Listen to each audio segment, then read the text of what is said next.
Hello and welcome to the Slate Political Gabfest.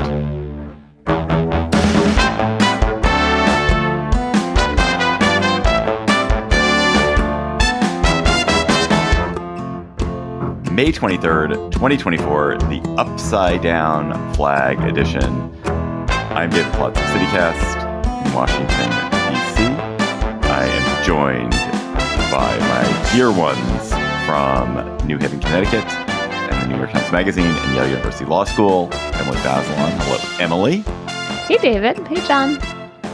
And John Dickerson from CBS's Daily Report from Manhattan. Hello, John. Hello, David. Hello, Emily.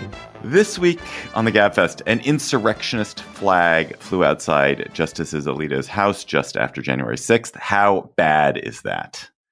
Then David Leonhardt will join us to talk about the end of neoliberalism and the rise of a new and surprising form of Washington bipartisanship. And then OpenAI maybe shot itself in a virtual foot by releasing a talking AI bot that sounds way too much like Scarlett Johansson. Did they go too far? Plus, we will have cocktail chatter. Reporters at the New York Times, including Jodi, the remarkable journalist who helped break the Harvey Weinstein story, had an extraordinary pair of stories in the Times this week. First, the Times reported that an upside-down American flag, the symbol of January 6th insurrectionists, flew outside Justice Samuel Alito's Virginia house just days after January 6th. Apparently, this was a salvo in a feud with anti-Trump neighbors. Then yesterday, they followed up with reporting that Alito's beach house in New Jersey has recently displayed a flag called the Appeal to Heaven flag, or the Pine Tree flag, which is a flag that has been popularized by a very pro-Trump group bent on Christianizing the American government. This, I would say, all falls into the category of deeply unsurprising news, given Alito's political proclivities, but still also shocking news. So let us start, Emily, just with maybe a tedious and kind of irrelevant question, which is, did anything Alito do violate the court's exceptionally toothless ethics code? And if it did, what would it matter, since the court doesn't seem to have any punishment attached to its ethics code? I mean, the part of the ethics code, let's imagine for a moment that it applies to the Supreme Court. The part that is relevant here is the appearance of impropriety, right? We don't have proof of actual decision-making in advance, but certainly it does not look like you are completely neutral about January 6th and the allegations of a stolen election if you are flying the flag that is the emblem of the Stop the Steal movement right at this incredibly heated moment where it's all being contested. The problem, as you say, is that there is no enforcement of this code. It doesn't apply to the Supreme Court. There's justices. There's no oversight. There's no way to enforce it. And so, there's now this looming question. The court heard two cases is precisely pertaining to January 6th this year. Alito sat on them. Presumably, these news stories will change not at all his participation in the cases. And that's kind of just, woeful for the court, I would say. The other thing is, just to take a step back for a minute, the idea that a Supreme Court justice, that in fact two Supreme Court justices, because of Clarence Thomas's wife, Ginny Thomas's involvement in the January 6th protest, the idea that two Supreme Court justices really should have recused themselves from these cases because they don't believe in kind of foundational part of our democracy about a fair election, and that they don't believe that despite all the evidence to the contrary. I mean, I guess if you're going to be really generous to Alito, you would say, well, he flew this flag, in January 2021 before it was all settled. But it's so foundational that we have belief in the outcomes of our elections until we learn the contrary, right? That part of it, it was such a conspiracy theory. There was never anything to it, whether you were following it in real time or in retrospect. The idea that you should have been deeply skeptical about claims to the contrary, it just really puts you in a far off place. If you are a part of the constitutional system, you should not fly flags that seek to go around the constitutional system. I mean, isn't that the argument you're making? That in addition to the propriety and appearance problems, if your job is to maintain a belief that the world is round, if you fly two flags that says the world is flat, you're doing something completely inconsistent with what your job is. Yeah, exactly. And yes, you should recuse yourself from these two cases. I mean, I think there's for lots of reasons, it just looks like you're not fair and people might have that perception. And so you should have a wide berth. But beyond that, John, I think exactly there's just something conspiracy theory minded about this. There are these two separate questions. There's the question which is it disturbing, wrong, horrible that a Supreme Court justice, and possibly two, given what we know about Ginny Thomas and Clarence Thomas's historically quite aligned marriage, the two justices basically have adopted the conspiracy theories of January 6th and are in the pocket of a group that's bent or willing to countenance the destruction of our political system to advance their political ends. That's one question. The second question is, should you display any of that publicly? Because I kind of assumed that was already true about Alito and Thomas, right? I've always felt this about that Thomas, has these beliefs in him, and Alito has certainly tipped his hands that he has these beliefs in him. But the problem is the doing it in public, right? It's like what you do in the shadows is okay. Right. I mean, there's sort of two ways it's disturbing. It reveals and shows the, sense that you had. And then there's this standard of the appearance of impropriety. Appearances do matter. The idea that judges are outside the political system and don't pre-decide what they think about, cases that could come before them, which there was always a likelihood that some January 6th matter was going to come before the Supreme Court. That's the other problem here, right? It's both. But I would, David, if they are in fact in the pocket of big nutty and they believe that the election was stolen, then that renders a verdict on their empirical faculties. In other words, you can be just a hack who wants your guy in power, and that's one position you can hold. But if you actually believe the election was stolen after all of the evidence came in, and by the way, in early January, lots and lots and lots of legal cases had already happened in which Trump had lost. So obviously that was affirmed in, 3 recounts in various states and all of the other ways in which that was affirmed. But even by the time that flag was flying, it was pretty well sewn up that the election hadn't been stolen, that these questions that Trump and his group had raised were nutty.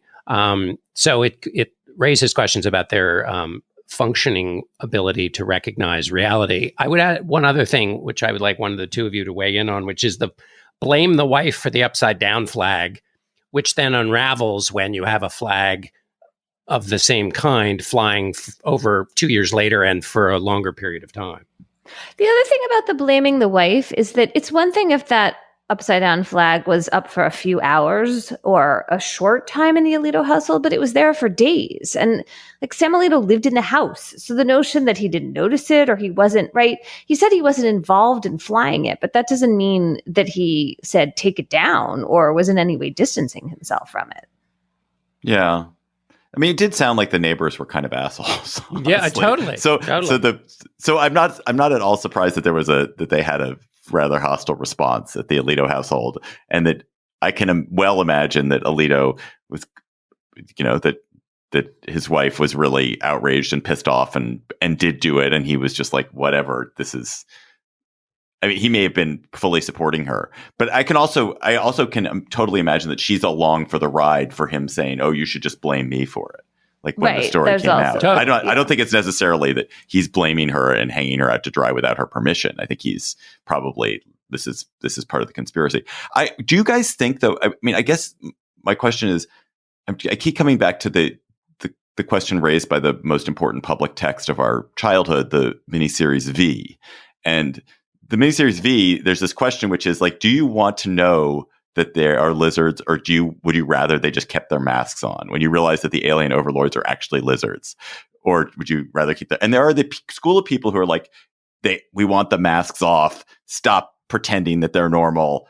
I like the masks. I think it's actually really important for a functioning society that we keep the masks on. And that honestly, one of the things that I think is really smart about Kavanaugh and Barrett and Gorsuch and Roberts is they're very conservative, but I do have much more respect for them because I think they're very much better at maintaining this sort of civility and norms that we expect from our institutions, and that it's actually valuable. And Alito has really damaged his own cause by doing this because it just makes people much more certain that this is a completely political institution that can't be trusted. And maybe he has helped his cause because he wants to destroy these institutions. But I would like everyone to keep the mask on and pretend they don't have these outrageous political views. Even if they do, go ahead, have those political. I know they have the political views. Just don't be so stupid as to fly the upside down flag. The other thing is you can apologize. I mean, Ruth Bader Ginsburg in 2016 before Trump's election said, "Oh my God, I can't believe that the country could elect this guy. It was a mistake. She apologized. She should never have said it." Alito could similarly say, this was an error. I shouldn't have had anything to do with expressing this political view. Especially when Alito has said in response to Justice Kagan, who raised issues of the politicization of the court, Alito said, saying or implying that the court is becoming an illegitimate institution or questioning our integrity crosses an important line. So if you've engaged in or been connected to something that does raise questions about your integrity, if you are a keeper of that bright, clear line of integrity, then you have set up a condition where you owe some obligation when your own behavior gets you in trouble to do whatever's necessary to keep that line of integrity clear. What is it about the modern conservative movement, and maybe it's just that Trump is this way, where it is so hard for people to actually admit wrongdoing and to own up to it and apologize when they've made a mistake? We all make mistakes. I spend most of my time apologizing to people.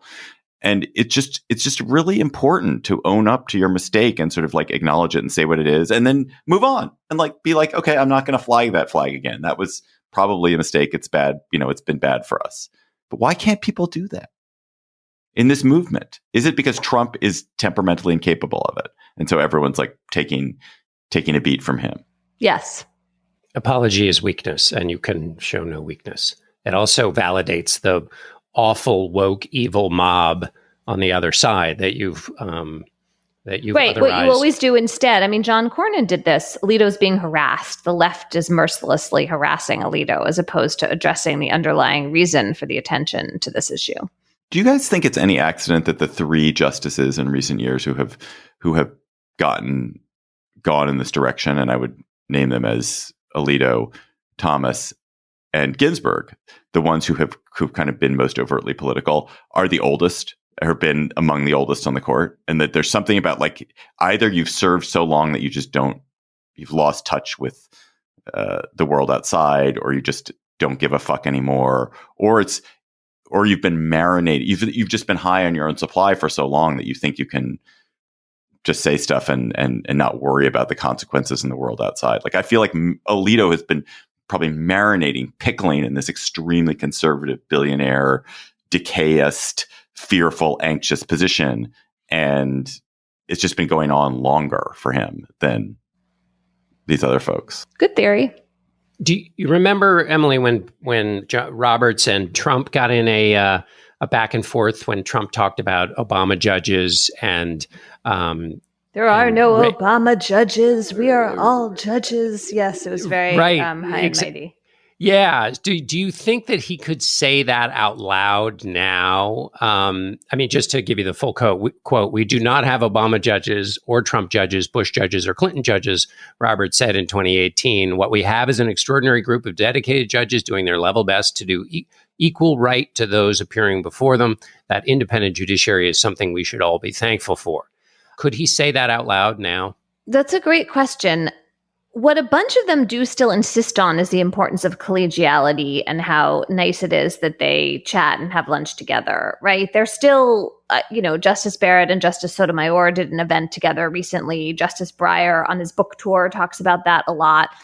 And, there's this kind of quaint idea that they're modeling collegiality and civility for the country in their, group of 9. And I suppose that all of those pleasantries can still exist. It just seems increasingly meaningless, right? Because if you have this overt politicization that seems like it is results oriented, then what do you care if people are also like pleasantly able to sit down and have lunch together?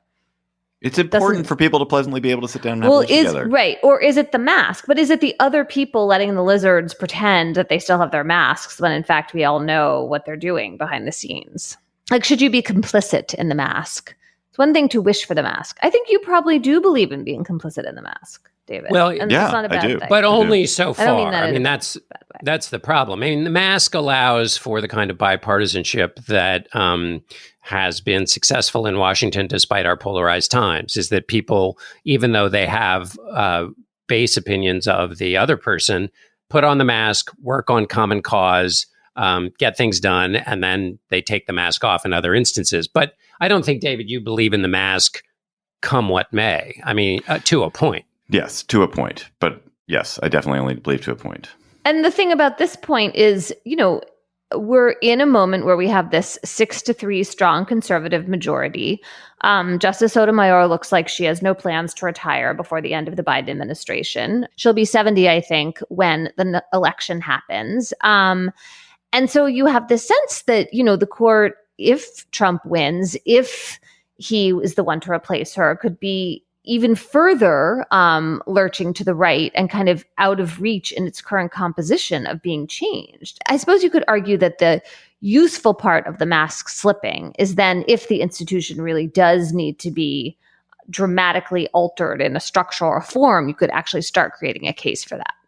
Did you guys know, Emily, I'm sure we've talked about this, that when V was rebooted maybe 10 years ago, the leading lizard lady, the lizard queen overlord, was played by an actress who is the actress who would play Emily Bazelon in the Emily Bazelon movie, Morena Baccarin, I think her name is. I'm sure I sent you a picture at the time. I think you have sent me a picture of her before. I didn't realize it was that. So Emily, pull your face off. Pull your face off. I love it. Slate Plus members, thank you so much. You have helped us keep the Gabfest going for so long, and you get so much great stuff for your membership, bonus segments, bonus episodes, special discounts on live shows, no hitting the paywall on the Slate site, so much more. And this week for our Slate Plus segment, we're going to talk about Republicans who won't say they will accept the 2024 election results. So if you're a member, again, thank you. Enjoy that segment. If you're not a member, go to slate.com/Gabfest Plus and become a member today. Slate.com/Gabfest Plus. It's hard to imagine a world where we leave future generations with fewer rights and freedoms. The Supreme Court has stolen the constitutional right to control our bodies. Now politicians in nearly every state have introduced bills that would block people from getting the essential sexual and reproductive care they need, including abortion. Planned Parenthood believes everyone deserves access to care. It's a human right. We won't give up and we won't back down. Help ensure the next generation can decide their own futures. Donate to Planned Parenthood. Visit plannedparenthood.org/future. This episode of the Gabfest is brought to you by ZBiotics. There is now a game-changing product to use before a night out with drinks. It's called ZBiotics. Let's face it, after a night out with drinks, it is tough to bounce back the next day. You have to make a choice. You can either have a great night or a great next day. ZBiotics is a surefire way to wake up feeling fresh after a night of drinking. ZBiotics pre-alcohol probiotic drink is the world's first genetically engineered probiotic. It was invented by PhD scientists to tackle rough mornings after drinking. Here's how it works. When you drink, alcohol gets converted into a toxic byproduct in the gut. It is this byproduct, not dehydration, that's to blame for your rough next day. ZBiotics produces an enzyme to break this byproduct down. Just remember to make ZBiotics your first drink of the night, drink responsibly, and you'll feel your best tomorrow. Go to zbiotics.com/Gabfest to get 15% off your first order when you use Gabfest at checkout. ZBiotics is backed with a 100% money-back guarantee, so if you're unsatisfied for any reason, they'll refund your money, no questions asked. Remember to head to zbiotics.com/Gabfest and use the code GABFEST at checkout for 15% off. In France, in the 13th century, a teenager ascends the throne. He seems calm, collected, and as it happens, drop-dead gorgeous. But looks can be deceiving, and no one is ready for the death, destruction, and chaos that lie ahead. Step inside the reign of one of the Middle Ages' most cold-blooded rulers on This Is History Presents The Iron King, available wherever you get your podcasts. Back in the early days of Slate, I don't know if this is still true, there was an internet meme about the Slate pitch, the take that was so contrarian and so provocative, it could only have come from Slate. I was responsible for so many of these pieces myself. I had a diatribe against pandas. Then there was a piece I did not write, which made the case that Creed, the band Creed, was great. Now comes the Slate pitch to end all Slate pitches. Here we are living in a moment of maximum polarization where there is a genuine fear of a possible civil war, where the very foundations of our political system appear to be collapsing. And in the New York Times, David Leonhardt has an amazing new essay that makes the case that we've entered a new age of bipartisanship with a shared vision of new populism, and that Donald Trump has guided us there. And I was totally persuaded, David. You're that drunk. It's not quite exactly what you said, but tell You're us about so drunk. Tell us about the new centrism. Set the poor guy up. I can't decide whether I think I'm deeply honored, but I also no doubt will be roundly mocked for having one of the people who created the Slate pitch meme tell me that I've written a Slate pitch story. Yes, you exaggerated it a little bit, but not much. Really, only the Trump part was the exaggeration. This story actually was a direct assignment from one of my editors who called me and said, we keep hearing about how polarized and gridlocked our country is, and we keep putting on the home screen, what we used to call the front page of the New York Times, all these stories about bipartisan cooperation. The Democrats save Speaker Mike Johnson. The two parties come together to pass aid for Ukraine and force the sale of TikTok. Joe Biden's infrastructure bill, Joe Biden's semiconductor bill, and I could list like 8 or 9 more smaller bills, and asked me to try to make sense of why this is. And look, we are polarized as a country, and there are deep threats to our democracy, and I tried to cover that in the piece as well. But I also wanted to help people understand, why is it that actually Democrats and Republicans can agree on a set of issues? And I ended up with 2 main related answers. One is that significant parts of both parties have come to agree, and I think they're right about this, that large parts of the consensus from the 1990s, sometimes called the Washington Consensus, sometimes called neoliberalism, just failed to deliver on its promises, and we can talk about that. And the second thing, it failed to deliver on its promises economically for Americans, and it also failed to create the world that people said it was going to create. And so instead of having a freer China and freer Russia, we have a less free China, a less free Russia that are increasingly aggressive about confronting the United States. We have what some people have called new Cold Wars. And basically there are parts of the Democratic and Republican Party, more of the Democratic Party, but a meaningful part of the Republican Party, that are willing to pass policies that try to deal with these realities that in some very big ways neoliberalism failed, both domestically and globally. So one thing I was wondering about reading is how much you're talking about a different approach to markets and globalization, and then how much you're talking about what's popular. Linked to what you were just saying about what worked in the past or didn't work about the Washington Consensus, right? I mean, partly it seems like there is this sense of skepticism about globalization and free trade and high levels of immigration. And then but I couldn't quite tell how much the policy reshuffle was fueling the sense of the reception of it from the voters, or whether the lack of popularity of the previous regime was kind of feeding this new approach. That's a good distinction. It's certainly, you could have a world in which really popular policies just fail, right? And voters actually continue to support them even though they fail and fail and fail. I actually think in this case, the kind of empirical evidence about what works mostly lines up with what's popular. And I'm well aware that not everyone would agree with me on each issue. But a lot of the trade liberalization from the 90s and the early aughts, I don't want to say it was deeply unpopular, but people were skeptical of it. And yet both parties pushed it through. It really hasn't delivered what it promised, right? I mean, it promised prosperity for America and freedom for China, to be a little bit glib. And it hasn't really delivered either. And so you do see people reacting to that. And you do see people reacting to the fact that nowhere in the world are really high levels of immigration, particularly extra legal, if you want to call it illegal or undocumented immigration. Nowhere in the world is that popular. And voters are also rebelling against that. And so I think a lot of these policies are both responding to what the population wants, which, in a democracy is mostly a good thing. And I also think they're responding to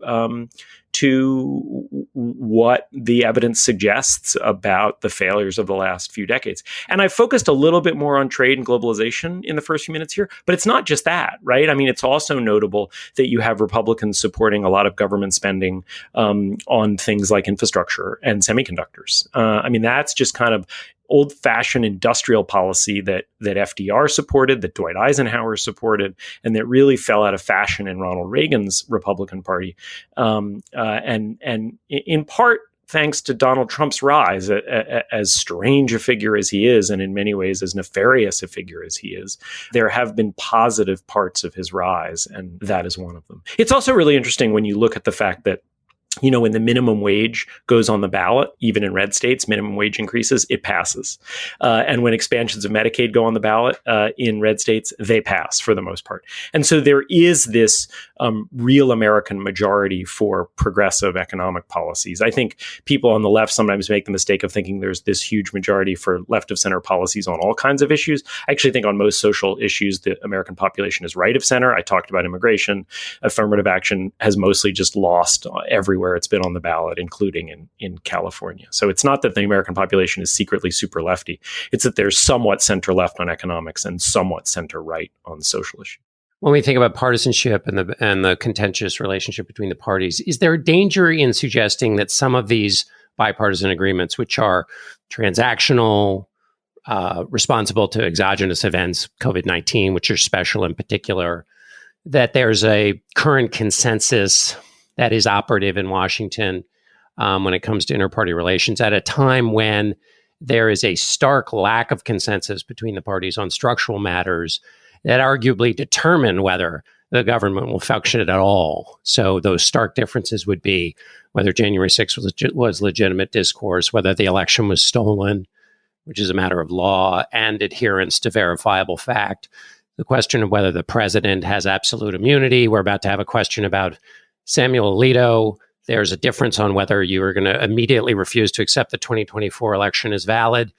Those seem like stark, bright lines and, sort of more important than the specific ad hoc policy agreements that sides might come to. John, I think both are true. I do think those core democracy issues are more important.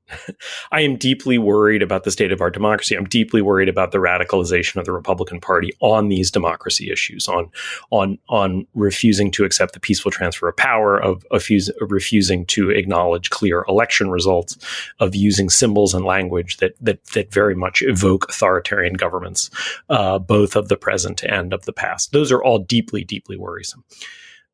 It's not an accident that this is happening when Joe Biden is president rather than Donald Trump being president. And one thing that Daniel Schlossman, a political scientist at Johns Hopkins, argued to me, which I found compelling and is really a direct answer to your question, he said, strangely, the fact that the Republican Party has kind of moved on from policy, that in the old Republican Party of Mitch McConnell and Paul Ryan, the thing you couldn't do was be in favor of government spending or tax increases. The fact that it's moved on from that, and in the new Republican Party, the things you must be absolutely loyal on are these Donald Trump loyalty election things, has opened up room for, during a Biden presidency, for a meaningful number of Republicans actually to work with Democrats on policy issues. And so Republicans don't get primaried now for voting for the infrastructure bill. right? So I agree with you. Those other things are real and could be much more important in the long term than this. But I still think this bipartisan agreement on a whole bunch of these issues is real. Oh, yeah. No, I agreed. I just think in order of kind of what's ruling the day in our political experience. So you have Donald Trump saying, don't agree to a border deal, and his party doesn't. The tax deal between Democrats and Republicans basically gets torpedoed for a similar reason. I mean, what Donald Trump says goes. They may not have actual, policy reasons for blocking these things, but the fact that Donald Trump says don't do it and they don't do it runs counter to the idea that there's a consensus that exists outside of this other set of disagreements, which are acute. I do think there's a new consensus on immigration. I agree Donald Trump blocked that, and that was a profoundly cynical thing to do. I don't want to go down some big immigration rabbit hole, but if you talk to Republicans, I find some of their frustration on this a little bit more understandable than I think a lot of other people do, which is their attitude is Biden created this mess by loosening an immigration policy, has done almost nothing to fix it, including executive actions he has in his power that he hasn't used. And a few months before the election, he comes to the Republicans and says, bail me out with this bill. I still think it was profoundly cynical to block. But I actually think on immigration, there is a consensus that probably will ultimately lead to a policy solution. David, what do you think are on the bigger policy questions? What are the limits of the new centrism? Like, it's not, I don't think there's agreement on the level of regulation that should exist in the economy or the taxation. There should now be, more equitable taxation or anything like that, right? And why do those limits exist, whereas the limits don't exist on immigration and, industrial policy? I think the Republican Party is profoundly divided. And so I think some of the best signs of what I call this neo-populism are not so much in legislation, although there are a whole bunch of pieces of evidence of legislation, but they're in things that people say.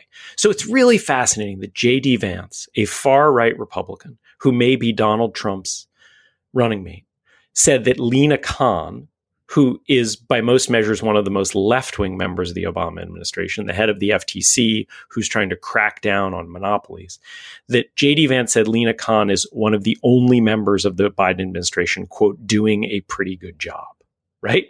Or that when the head of antitrust at DOJ went before Congress, Matt Gaetz praised Biden's head of antitrust in the Justice Department. And so you really have large parts of the kind of more populist Republican Party that are open to the idea of regulating corporations in the way that the Reagan Republican Party just wasn't. Some of that reflects their anger at corporate America for being so-called woke. Some of it is a rational response to the Republican base becoming increasingly working class. And in a world where that was the dominant strain of the Republican Party, and they actually accepted democracy, to come back to John's point. You could see a world in which there really was kind of a durable long-term consensus in which the Democrats and Republicans figured out ways to regulate companies. They wouldn't agree on a lot of stuff, but they would also agree on a lot.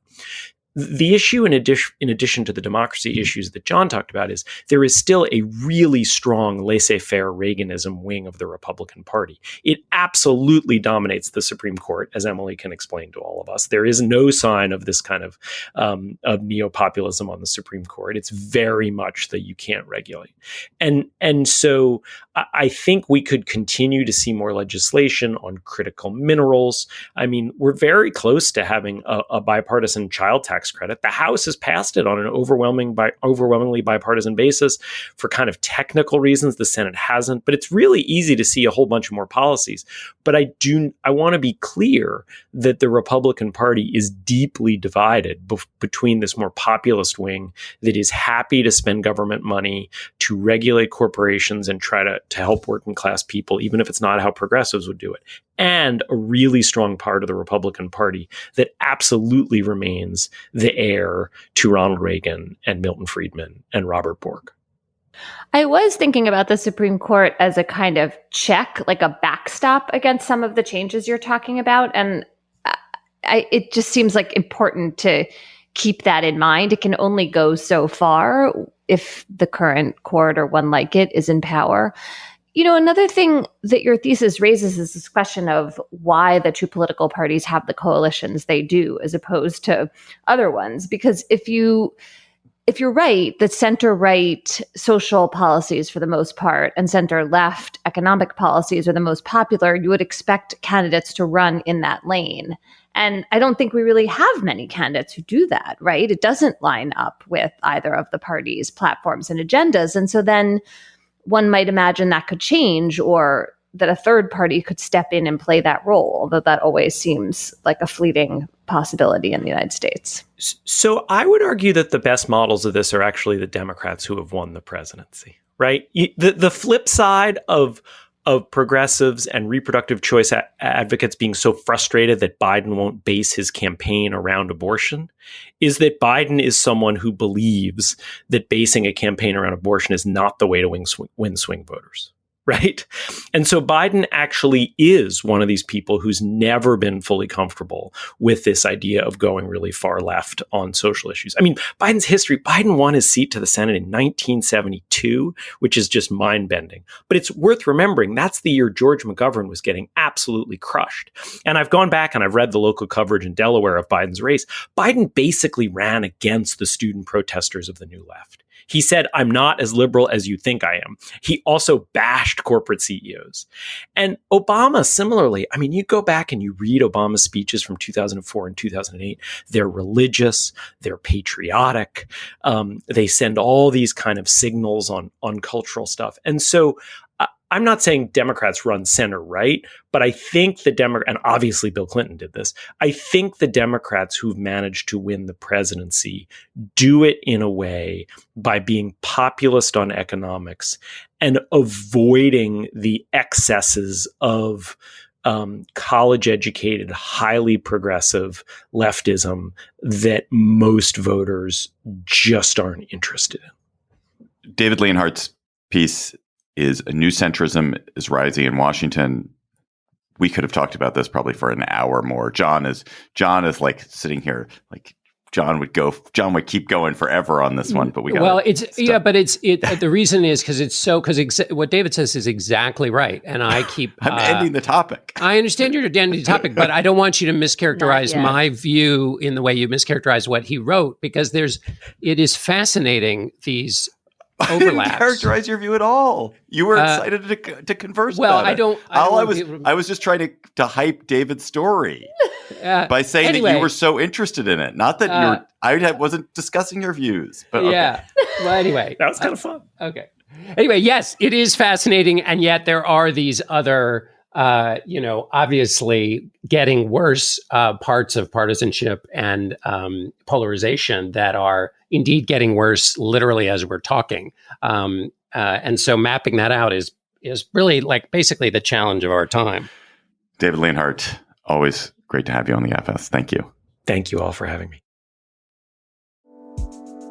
In 1978, gay people in California faced a dire threat. Proposition 6, the Briggs Initiative. The teaching profession is riddled with the homosexual element. John Briggs is going to fire every gay and lesbian school teacher in the state of California. I'm Christina Cauterucci. This season on Slow Burn, we'll explore how a nationwide backlash against gays and lesbians led to a massive showdown in California. This was tens of thousands of pissed off gay guys and lesbians roaring down Market Street. With so much at stake, young people became activists. We've got to fight back. We can't let this happen in California. And activists became leaders. My name is Harvey Milk, and I'm here to recruit you. Slow Burn, Season 9, Gays Against Briggs. Out now, wherever you listen. Hey, ChatGPT, how are you doing? I'm doing fantastic. Thanks for asking. How about you? Pretty good. What's up? So my friend Barrett here, he's been having trouble sleeping lately. And I want you to tell him a bedtime story about robots and love. Oh, Oh, a bedtime story about robots and love? I got you covered. Gather round, Barrett. Once upon a time, in a world not too different from ours, there was a robot named... This week, OpenAI maybe pulled the mask off its efforts to win the AI wars in a magnificently self-destructive way. Maybe. Sam Altman's company was developing chatbots that talk, audio versions of its celebrated GPT product that can have a kind of regular conversation with you, sort of. The most famous such representation of a talking computer intelligence was probably HAL in 2001, A Space Odyssey. But a close second is, of course, Samantha, the operating system that Joaquin Phoenix falls in love with in the movie Her. Mr. Theodore Twombly, welcome to the world's first artificially intelligent operating system. We'd like to ask you a few questions. Okay. Are you social or antisocial? I guess I haven't been social in a while. How would you describe your relationship with your mother? Thank you. Please wait as your operating system is initiated. Hello, I'm here. Hi. Hi, I'm Samantha. Good morning. Samantha has the distinctive and genuinely amazing voice of Scarlett Johansson. And Altman approached Johansson in September to ask her to be one of the voices of OpenAI. She declined.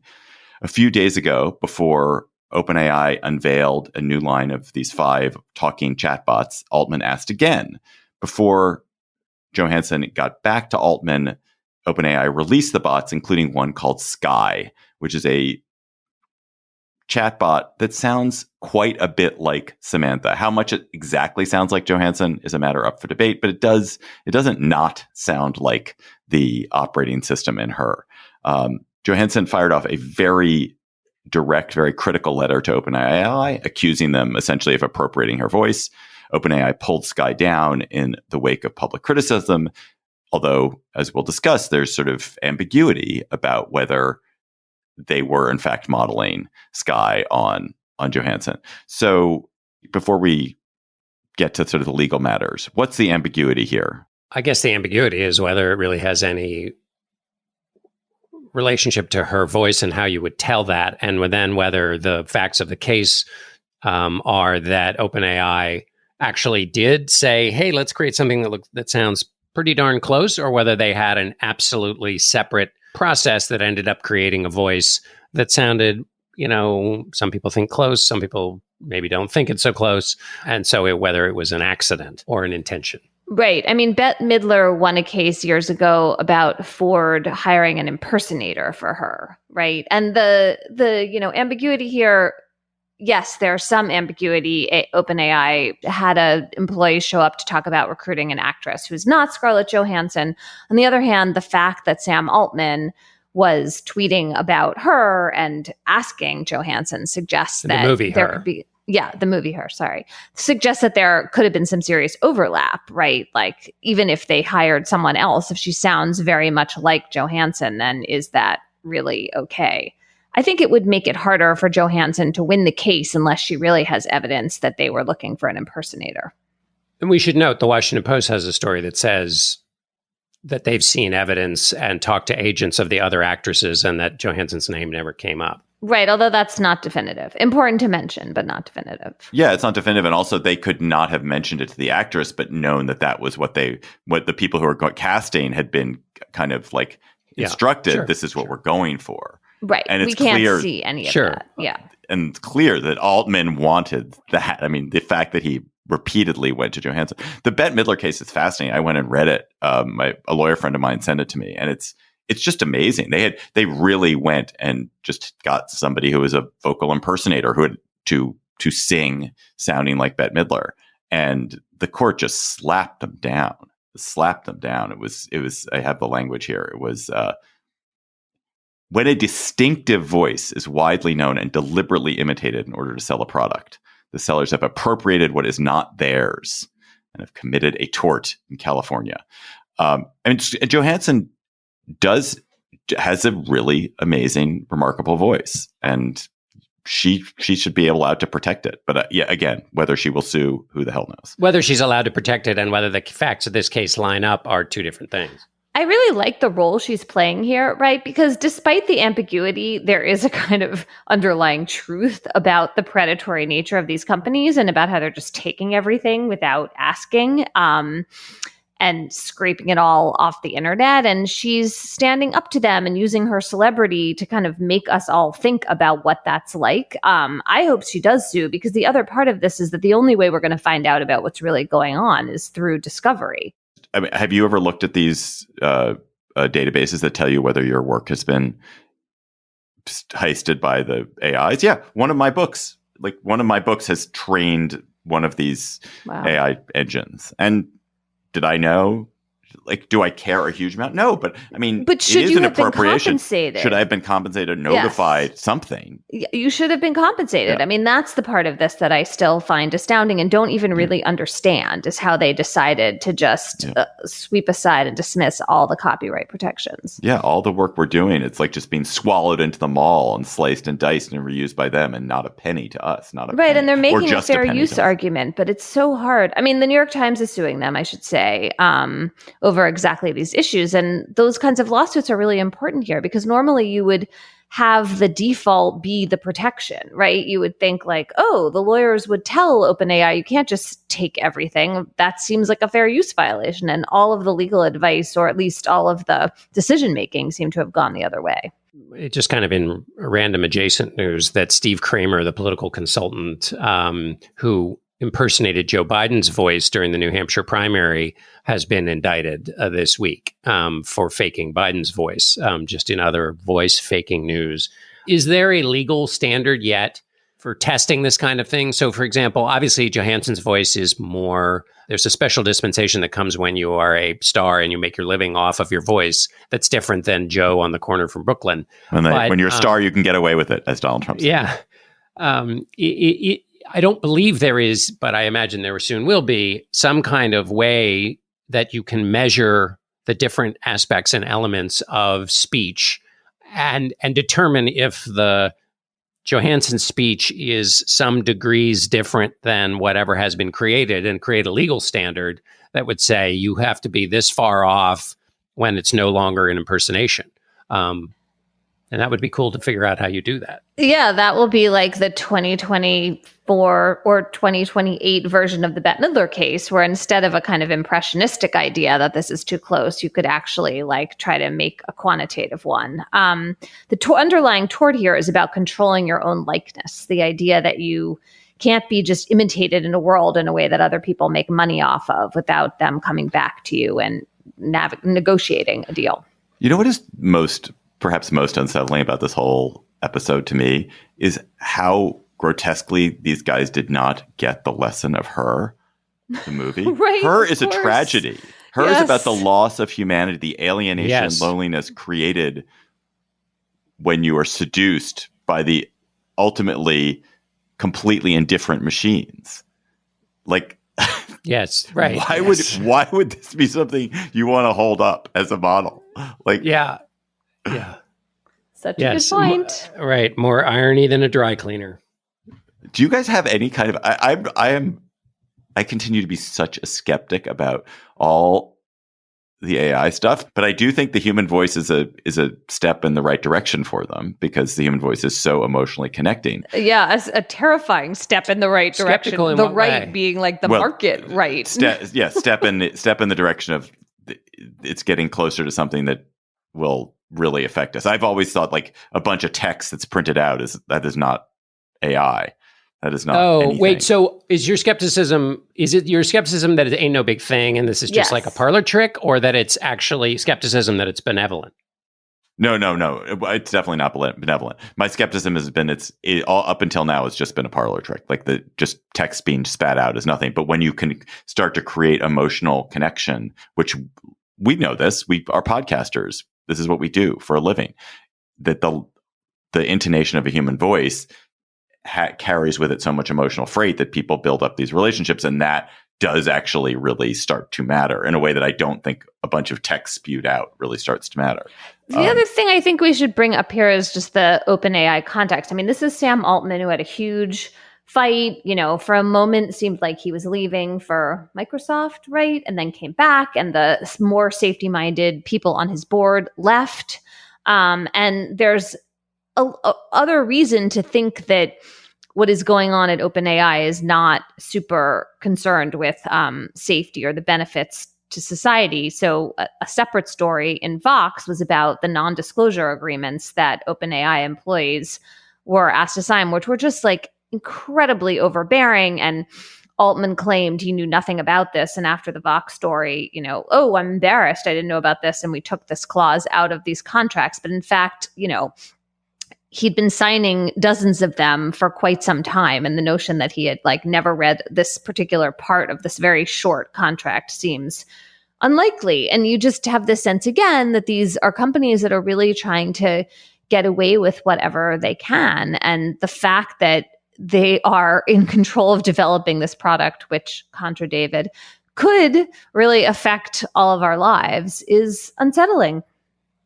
And Charlie Warzel writes a good piece about what's perhaps even more dangerous than just wanting to rake in profits and breaking things along the way and not caring, which is the kind of missionary zeal of some parts of OpenAI, that what they're creating, if it's in the hands of the West and people who believe in liberal democracy and believe in all of the things that Americans stand for, that's what you want when you're in a competition with China and autocratic regimes, which are also trying to harness the power of artificial intelligence. And so when you have the missionary zeal behind you, you can think you're not just breaking things for profit, but you're breaking things for the good of your, community. And that's probably even more dangerous.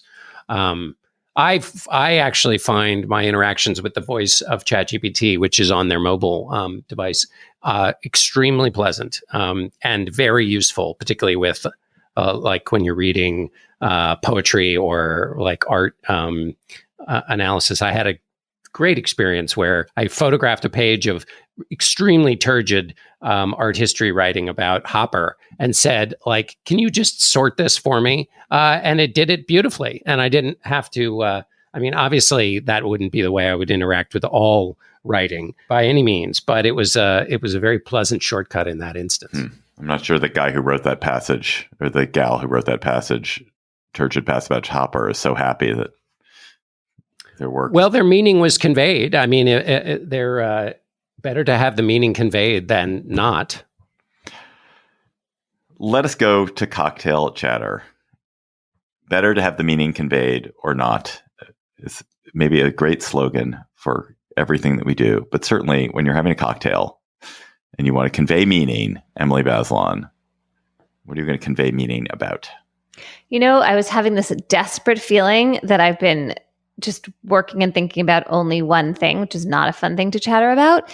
And then I remembered the sun came out that I have been watching Hacks, which is one of my favorite shows. I love that show. It is so funny. The season is great. There is something about the relationship between the Gene Smart character, this comedian who was supposed to be over the hill and is having this second coming as some great hit, and then this younger writer that is just both hilarious and quite moving to me. And I've been enjoying how each of these episodes is more of a set piece. I feel like they got a bigger budget. Now they're allowed to go places. They went to a golf tournament and they went on a hike. And it's just really a delightful show. If you are not watching it, try it out.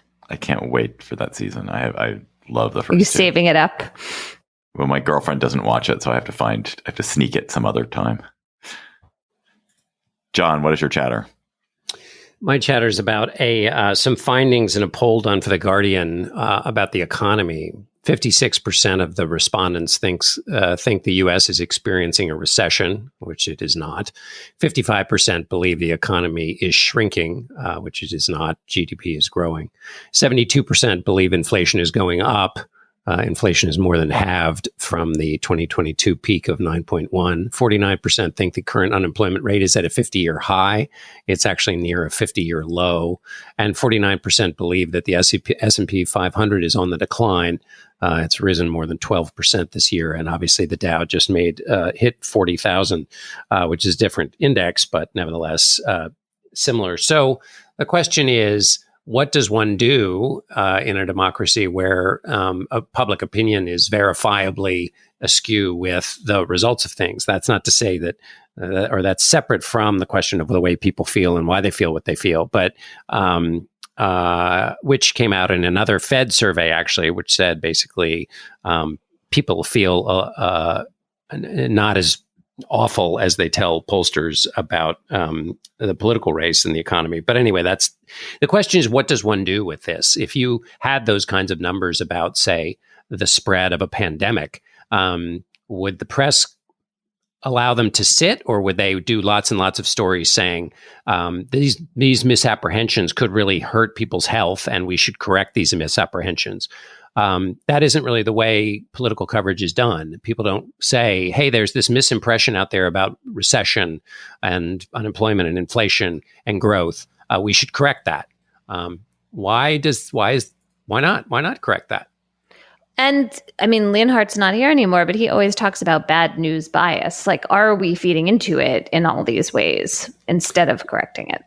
Exactly. The Brookings Institution did a very good analysis of that and found, which is not surprising because we all feel it, but they quantified it, that that there is an increasing bad news bias, and particularly with respect to economic coverage, and so in fact it's empirically gotten worse. It is the worst of the bad news bear sequels. My chatter is literally something I was chattering about having cocktails the other week. And so what a great chatter. There's an astonishing episode of the podcast 99% Invisible, which I've talked about generally that podcast many times on the Gabfest before. I want to point you all to an episode called Towers of Silence by Lasha Madan. And this is an episode about the Parsi tradition, Parsi religious tradition. Parsi is a very small religious group in India. It's the Indian manifestation of the Zoroastrian religion.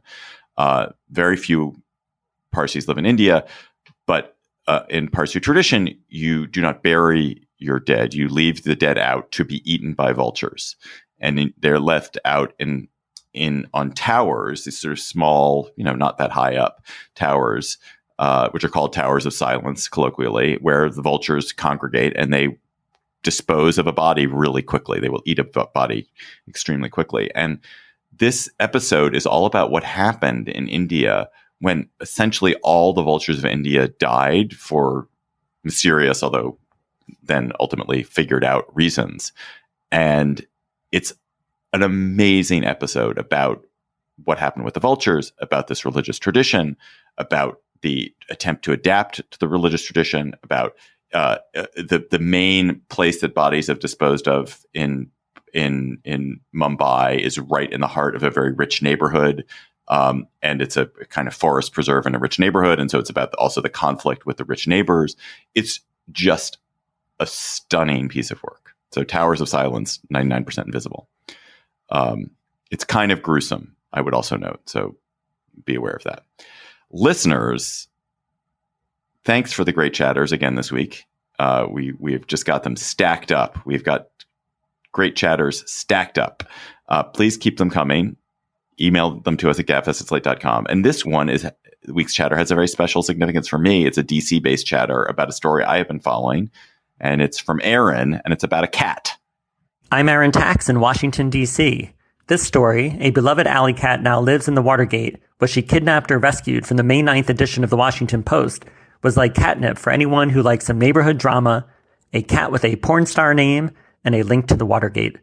According to the story, Kitty Snows arrived in Foggy Bottom in 2021 as part of the Humane Rescue Alliance's Blue Collar Cat program. She was the cat's meow. People loved her. They left her food. She even had merch. And then in February, she disappeared. Did curiosity kill the cat? No one knew. Neighbors put up missing posters and set up a tip line. And then one day, a neighbor named Tom let the cat out of the bag. He and his Watergate friend had adopted Kitty at the recommendation of a vet after finding her injured. Kitty was now living at the Watergate. The neighbors called the police, alleged she'd been taken hostage, and a detective was put on the case. Tom and his Watergate friend and the neighbors traded threats and legal actions. Good intentions aside, there's no pussyfooting around. It's a crazy case. That's our show for today. The Gabfest is produced by Shana Roth. Our researcher is Julie Hugan, who is not in Arches National Park, much to her dismay. She was supposed to be. Trip got cut short. She'll tell you the reasons if you get in touch with her separately. Our theme music is by They Might Be Giants. Ben Richmond is Senior Director for Podcast Operations. Alicia Montgomery is the VP of Audio for Slate. Emily Bazelon and John Dickerson. I'm David Plotz. We will talk to you next week.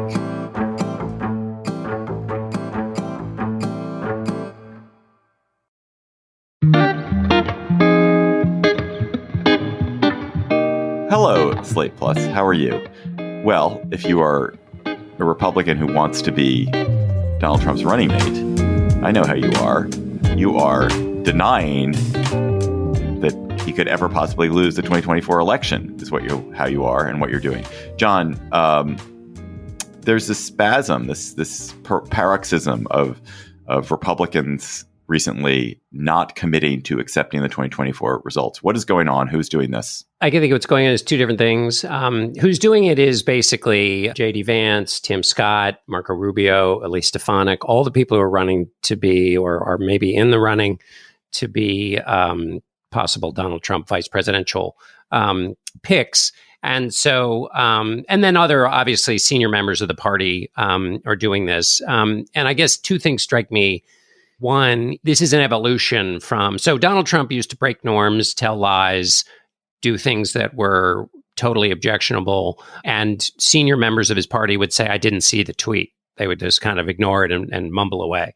Now they are taking it upon themselves to repeat and, in fact, fan the flame. This isn't complicity by silence. This is active engagement in promoting what Trump believes. So, and these people who are running to be vice president or these other senior members of the party who won't say, yes, I will accept the outcome of the election, like they are not saying what is the easiest possible thing to say, which is if you're a member of the legislative body and we're elected by this electoral process, you can say, you know what, of course I'll accept the outcome. And if there are legitimate questions, there's a way to handle those.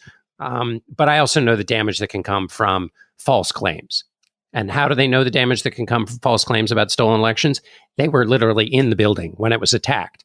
But they're not doing that. They're not taking if you were a steward of a democratic system, what's the obvious, easy answer? Instead, they're either not answering or they're saying, so you're saying there's zero voter fraud ever in the history. So it's just, it's embarrassing as a matter of character. But it also, I think, is an evolution in the way that the party has internalized Donald Trump's signals, and then people take them on themselves. And I think that ultimately is more dangerous because if he gets in office, then he not only breaks norms himself, he has now created a whole group that will break norms themselves. That was just a snippet from our Slate Plus conversation. If you want to hear the whole conversation, go to slate.com/gabfestplus to become a member today.